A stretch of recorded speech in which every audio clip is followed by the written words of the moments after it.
नमस्कार दोस्तों, स्वागत है आपका अपने चैनल @डुग्गू कोचिंग सेंटर में। आज की क्लास में आपको बता रहा हूँ मैं आज की क्लास जो रहेगी आपको मैं बता रहा हूँ कि 3 नंबर में किस टाइप से क्वेश्चन आपको पढ़ना है और 4 नंबर में किस टाइप से आपको क्वेश्चन पढ़ना है, जो कि आपके एग्ज़ाम के लिए बहुत बेनिफिट करेगा। तो आज की क्लास में मैं आपको वही बता रहा हूँ। पहले नंबर अपन बताता हूँ कि 4-4 नंबर वाले क्वेश्चन किस टाइप से आए थे, किस चैप्टर से आए थे। सेम वैसे ही उसके बाद बताऊँगा कि 3-3 नंबर वाले चैप्टर कौन कौन से थे और किस टाइप से क्वेश्चन आए। तो कुछ आईएमपी क्वेश्चन भी मैं आपको बता दूंगा 3 नंबर और 4 नंबर वाले। ठीक है, तो स्टार्ट करते हैं। सबसे पहली चीज़ आपको मैं बता दे रहा हूँ कि जो 23 वाला जो क्वेश्चन था, ठीक है, 23 वाला जो क्वेश्चन था, निम्न में रासायनिक अभिक्रियाओं के प्रकार लिखिए।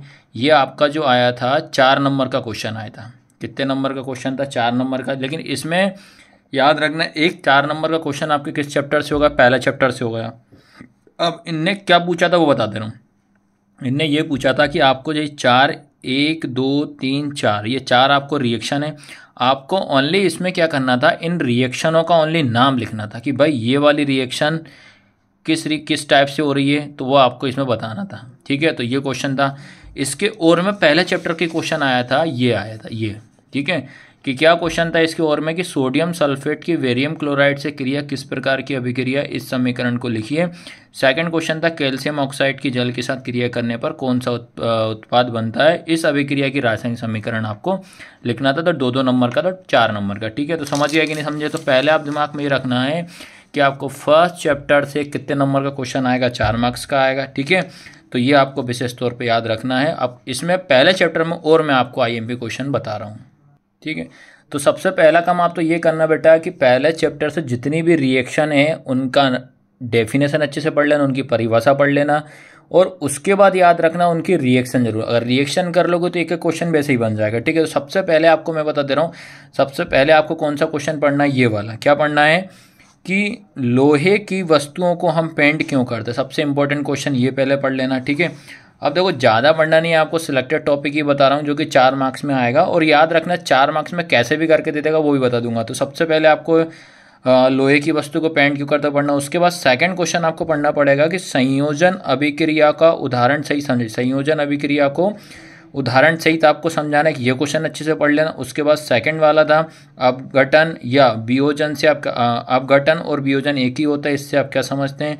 तो ये दोनों आपको अच्छे से पढ़ लेना, प्लस इनके एग्जाम्पल। ठीक है, हो सकता है एग्जाम में क्या कर सकता है, दोनों को साथ में दे दे कि बताओ कि संयोजन और वियोजन अभिक्रिया क्या होती है 4 मार्क्स में, या 2 नंबर में ये दे दें। तो ये आपको दिमाग में रखना है। ठीक है, उसके बाद एक ये क्वेश्चन कर लेना कि संचारण किसे कहते हैं, उदाहरण सहित आपको समझाना पड़ेगा। ठीक है, ये पहला चैप्टर का आईएमपी क्वेश्चन बता रहा हूँ, ये 4 मार्क्स में आपको आना ही आना है। ठीक है, उसके बाद आता है ये वाला, उपचयन और अपचयन क्या होता है। कौन सा? उपचयन और अपचयन क्या होता है। ठीक है, ये आपको पढ़ना है।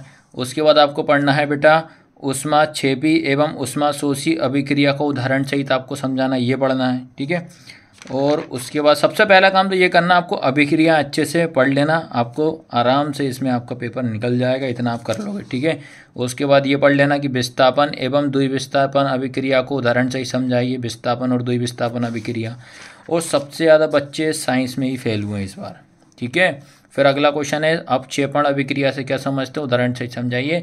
तो इतने क्वेश्चन आपको करना है पहले चैप्टर से, जिससे आपको आसानी से तैयारी हो जाएगी। 4 मार्क्स का एक क्वेश्चन इसमें से आना ही आना है।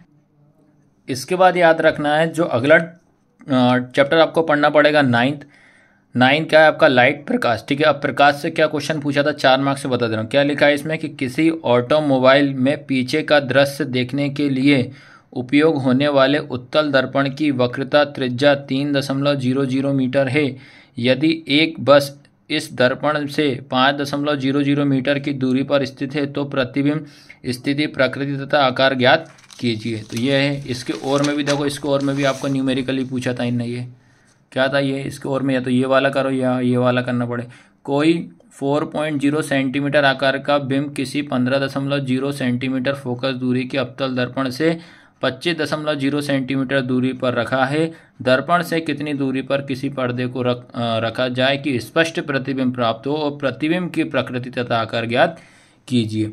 तो ये चैप्टर याद रखना है, 4 मार्क्स का आपको पढ़ना पड़ेगा लाइट वाले चैप्टर से। याद रखना, पहला चैप्टर आप फर्स्ट चैप्टर पढ़ लेना, सेकंड आपको 9 चैप्टर पढ़ना। अब 9 चैप्टर में इंपॉर्टेंट क्वेश्चन मैं आपको बता देता हूँ।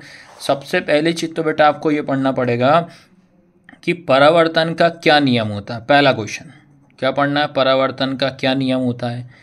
दूसरा क्वेश्चन पढ़ना आपको अपवर्तन के नियम। पहले आप इन दोनों के अच्छे से नियम आपको पढ़ना ही पड़ेगा, ये आपको मैं बता दे रहा हूँ। उसके बाद पढ़ लेना कि लेंस क्या होता है, इसके कितने प्रकार होते हैं, 3 क्वेश्चन, ठीक है। उसके बाद आपको याद रखना है कि एक ये न्यूमेरिकल ये वाला कर लेना कि 2 मीटर फोकस दूरी वाले अवतल लेंस की क्षमता ज्ञात करो, ये वाला एक न्यूमेरिकल कर लेना। उसके बाद बेटा यहाँ से फिर एक ये वाला न्यूमेरिकल कर लेना आप, कौन सा, ये उस उत्तल दर्पण की फोकस दूरी ज्ञात की जिसकी वक्रता त्रिज्या 32 सेंटीमीटर है, ठीक है। और याद रखना है दोनों न्यूमेरिकल मैं करा चुका हूँ, याद रखना, ये आप अच्छे से समझ लेना किस टाइप से क्वेश्चन आपसे पूछा था।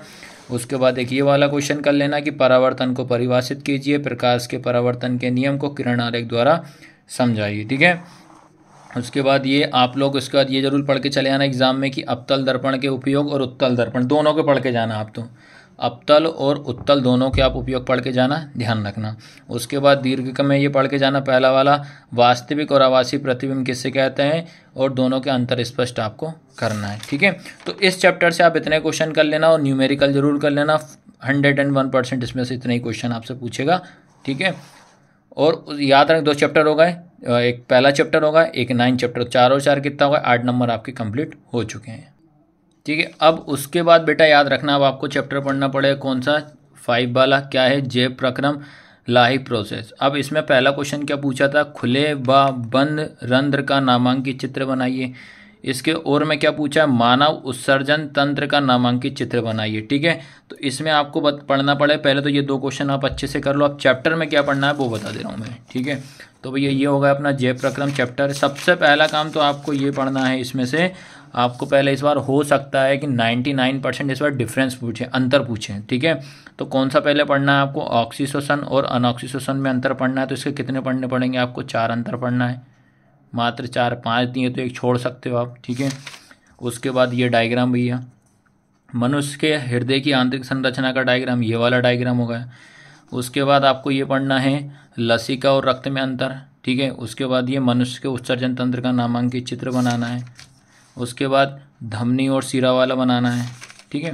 तो आपको बस इसमें और एक ये डायग्राम और बना लेना भैया कि मनुष्य के पाचन तंत्र का केवल नामांकित चित्र बनाना है। तो ये हो गया आपका 3 चैप्टर हो गए, लाइव प्रोसेस वाला, जैव प्रक्रम वाला। तो इसमें कितने मार्क्स का आएगा आपका, 4 नंबर। तो 4 नंबर वाले मैंने 3 चैप्टर आपको बता दिए, इतनी तैयारी कर लेना, 12 नंबर आपके 101% पक्के हो गए आपके। इसके बाद याद रखना, अब आपको पढ़ना पड़ेगा 20 वाला क्वेश्चन पढ़ना है। 20 वाला कितने मार्क्स का है, 3 नंबर का। अब यहाँ से बता रहा हूँ कि 3-3 नंबर वाले कौन सा चैप्टर से क्या क्वेश्चन IMP है। तो तीसरा चैप्टर है आपका कौन सा, धातु व अधातु, मेटल एंड नॉन मेटल। इससे आपका एक 3 नंबर का क्वेश्चन आना ही आना है। देखो किस टाइप से पूछ लेगा आपसे, ये पहला पूछ दिया कि कमरे के ताप पर द्रव होती है, तो इसका आंसर था पारा। चाकू से आसानी से काटी जाने वाली धातु कौन सी होती है, सोडियम होती है। उष्मा की सबसे अच्छी चालक कौन सी होती है, चांदी होती है। इसके और में देखो क्या क्वेश्चन पूछा था, इसके और में ये डेफिनेशन पूछी थी, निम्न पदों की परिभाषा दीजिए, खनिज, अयस्क, गैंग। तो ये आपको ध्यान रखना है, इसमें इस तरीके से आपसे पूछा था, ठीक है। आप कुछ और इंपॉर्टेंट क्वेश्चन बता दे रहा हूँ मैं, ये इसमें धातु के, ठीक है। 3rd चैप्टर में 3 मार्क्स का आएगा बेटा इसमें। इसको ऑब्जेक्टिव कर लेना, इसको ऑब्जेक्टिव वगैरह ही आपके मतलब ये मान लीजिए अच्छे से कवर कर लोगे तो 3 मार्क्स का तो इसी में से पूछे थे इनने, ठीक है। सबसे पहली चीज़ तो आपको ये पढ़ना है कि ये आघात वर्ध या तन्य क्या होती है, ठीक है। उसके बाद टाइटेनियम को रणनीतिक धातु क्यों कहते हैं, ये पढ़ लेना, ठीक है। फिर ये डेफिनेशन है भाई जो आई हुई थी, क्या है, खनिज क्या होता है, अयस्क क्या होता है, गैंग क्या होता है, ध्वनिक क्या होता है, ये आपको अच्छे से पढ़ लेना। उसके बाद बेटा आपको ये पढ़ लेना, हो सकता है इस बार 99% क्या पूछ सकता है आपसे, धातुओं व अधातु के भौतिक गुण की तुलना करो। तो ये आपसे पूछा है, देखो भौतिक गुण क्या है, भौतिक गुण, ठीक है। इसी में एक और आता है बेटा धातु एवं अधातु के रासायनिक गुण। तो 2 दिमाग में बिट कर लेना, एक भौतिक गुण, एक रासायनिक गुण, बस। तो इस चैप्टर से आप इतना ही पढ़ना, सफिशिएंट है, 3 मार्क्स आपके आराम से कंप्लीट हो जाएंगे, ठीक है। अब उसके बाद 19 नंबर का जो क्वेश्चन था कितने मार्क्स का था, 3 नंबर का आया था किस चैप्टर से था? 12 चैप्टर से था। चैप्टर का नाम बता दे रहा हूँ, विद्युत धारा के चुंबकीय प्रभाव, magnetic effect of electric current. क्या होता है magnetic effect of electric current? क्या क्वेश्चन आया था इससे? दक्षिण हस्त अंगुष्ठ मैक्सवेल का कार्क स्क्रू के नियम को रेखाचित्र बनाना। फ्लेमिंग के बाम हस्त का नियम रेखाचित्र द्वारा समझाना था। 3 नंबर का क्वेश्चन आया था, याद रखना, ठीक है। इससे कुछ और इंपॉर्टेंट क्वेश्चन बता दे रहा हूँ इसी चैप्टर से मैं, ठीक है। तो पहले तो ये 2 क्वेश्चन आप अच्छे से कर लेना, ठीक है। अब इसमें क्या करना है, सबसे पहला काम आपको मैं बता दे रहा हूँ, ये आपका ये पढ़ के जाना बेटा कि विद्युत धारा के चुंबकीय प्रभाव से आप क्या समझते हैं, ठीक है।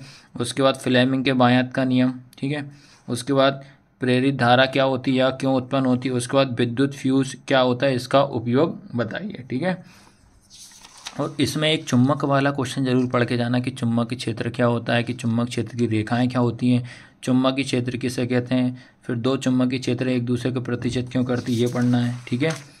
उसके बाद एक फ्यूज वाला पढ़ के चलना, एक लघुपतन वाला पढ़ लेना भैया, लघुपतन वाला एक ये क्वेश्चन होगा, फ्लेमिंग के बाएं हाथ का नियम।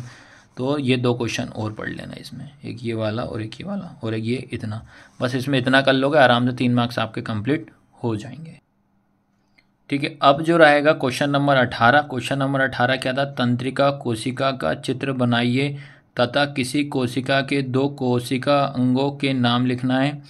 इसके और में क्या था? प्रतिवर्ती चाप का चित्र बनाइए तथा कोई 2 अंकों के नाम आपको लिखना था। ये चैप्टर 6 से आया था। चैप्टर 6 का नाम क्या है?